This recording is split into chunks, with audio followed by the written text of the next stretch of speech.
La propagation de coronavirus sur la terre malagasy engendre une difficulté dans la production et la vente de produits des agriculteurs familiaux. Ces derniers produisent 75% des nourritures consommées à Madagascar.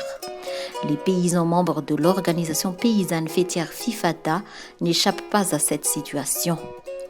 Outre les soucis liés aux variabilités climatiques comme l'inondation et la sécheresse, qui entraînent une diminution de 10 à 35% du rendement risicole en 2020, ces agriculteurs familiaux connaissent des problèmes face à l'offre et la demande. Tapaka tsy afaka mifanerasera ny olona noho ny fisian'ny fiboahana ka tsy misy le famatsiana indrindra teo amin'ny ara-tsakafo sy ny ara-pitaovana. Tsy lavorary ilay fiompiana noho ny tsy fahombiazana tsy fisian'ny ireo famatsiana ireo noho ny tsy fahasian'ny sakafo manaraka izany.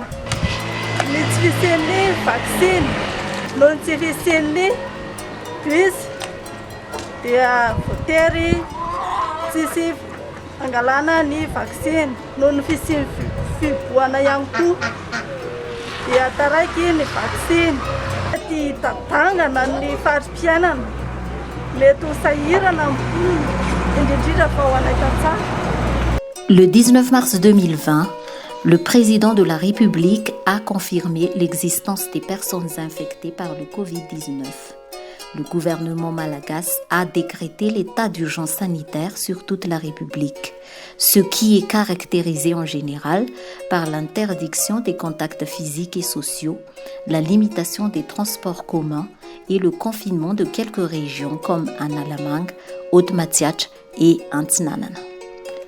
Face à ces mesures, les agriculteurs rencontrent des problèmes sur la production, la récolte, le stockage et la commercialisation de leurs produits. Ny vokatra azo araka ny voalaza teo dia rehefa mbo mampitondra entana makany amin'ny fivarotana dia ararotin'ny transporteur fois 2 fois 3. Ny katso ny fifamoivoizana ny dikan'izay dia tsy nisy tsony ny serasera. Rehefa tsy nisy ny serasera dia voalohany aloha ny nafinaritra anay dia ireo teknisianina dia tsy nitsahatra nitady nitsaroka izay rehetra ifanerasarana aminay ary mamaha olana amin'izay zavatra filana ilainay. Na ny varany tsara misy mangalatra, na ny mangalo aza misy mangalatra dia voatery ianao tsy maintsy hoe manarama kely ny dikan'izay dia hoe mitombo ihany ny dépensenao. Dia ny fangatahana ataonay zany dia mba hitohy ny fifandraisana amin'ny fiaradiana fédération rehetrarehetra. Au niveau de la production, le fait de ne pas pouvoir circuler en ville entraîne une difficulté d'approvisionnement d'intrants et de matériels agricoles, ce qui mène les agriculteurs à la rencontre des obstacles au niveau de la préparation des cultures contre-saison et haute saison à venir.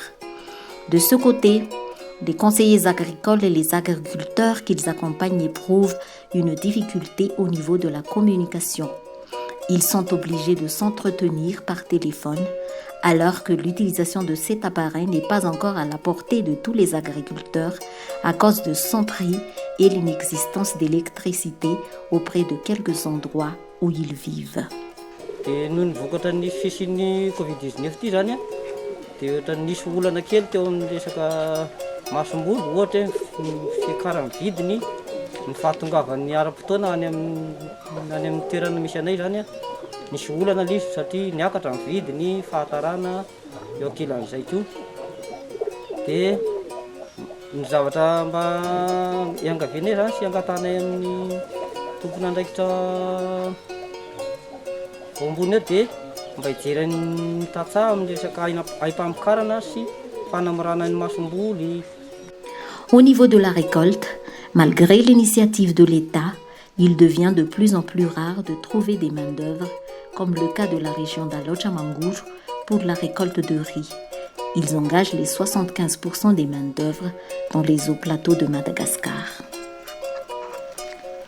Quant au stockage des produits agricoles, les bâtiments de stockage s'avèrent insuffisants et les agriculteurs ont besoin d'améliorer les leurs. Des endroits froids pour les fruits et légumes, pour Vaknakarach, Amournmani, Matsiachambun et Itas, et des places spacieuses pour les produits vivriers comme le riz, le maïs et les légumineuses pour Alojamangur, Menabe et Bunglav. En effet, sur la commercialisation des produits agricoles, les agriculteurs se mettent dans une situation de désarroi face aux circonstances ci-après. Augmentation du frais de transport à 300% en raison de la limitation de la circulation, alors que 80% des produits sont vendables en ville. Diminution du prix de produits due à la rareté de la venue des collecteurs dans la proximité et à l'émergence des intermédiaires. Diminution de 1/5 à 1/3 de la quantité de produits commandés par les collecteurs et les grandes surfaces à cause de la limitation de l'horaire de la vente. Annulation du contrat de vente avec les restaurants et les gargotes à la suite de leur fermeture. Anisany mitondra zava-doza ho amin'ny firenena tokoa ny valanaretina coronavirus izay hita nisy fiantraikany be dia be indrindra tamin'ny famarotana legioma. Anisan'ireo izay ny fikatohan-tsena sy ny tsy fisian'ny fiara mandeha. Eny na dia nisy ihany aza ireo fiara dia tena lafo ny foreka, betsaka ny entana simba sy namidy mora ka niteraka fahatihatoka goavana tamin'ny tantsaha zany. D'où l'offre augmente par rapport à la demande qui s'annonce presque nulle, ce qui pourrait engendrer un problème économique pour les Malagasy. Compte tenu de la propagation du Covid-19, des formes d'insécurité sont remarquées dans la campagne, telles que le cambriolage et le pullulement des phénomènes de vol sur pied.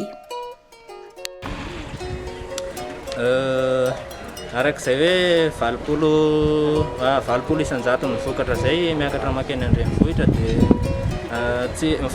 teo ny fahasarotana ara-pitaterana dia mbola nisy lafiny voka-dratsy ngeza ihany koa izay ny fidin'ireo grande surface izay tsy afaka nandray ny vokatra anay izay tokony raisiny amin'ny ankapobeny. Pour l'instauration du développement et l'environnement politique meilleur aux agriculteurs familiaux, qui sont garants de l'autonomie alimentaire de la nation, FIFATA s'engage à des dialogues politiques avec l'État malagasy et les partenaires techniques et financiers au travers la mobilisation des ressources économiques, sociales et environnementales disponibles. Ceci étant également pour la contribution à l'atteinte des objectifs du développement durable numéro 1 et 2. La difficulté causée par la propagation du Covid-19 risque de mener à une crise alimentaire. FIFATA demande à l'appui des agriculteurs familiaux dès maintenant prioritairement à l'accès au matériel, intrants agricoles et semences saines, voire améliorées. L'initiative de l'État à l'accès aux semences hybrides est déjà louable, mais les agriculteurs familiaux s'attendent à la mise en valeur de celles qui sont produites localement.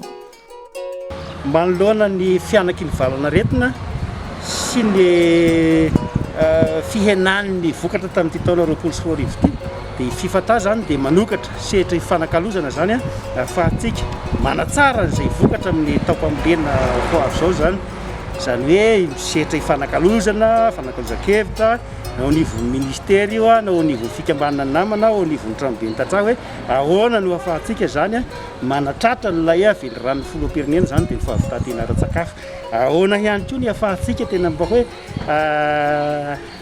mampiakatra zay vokatra zay amin'ny taopambolena manaraka satria raha tsy arahana mijery zany zay dia manahy tena manahy zahay fa sedra olana ny sakafo eto Madagasikara ary sedra olana ihany koa ny ara-toe-karena.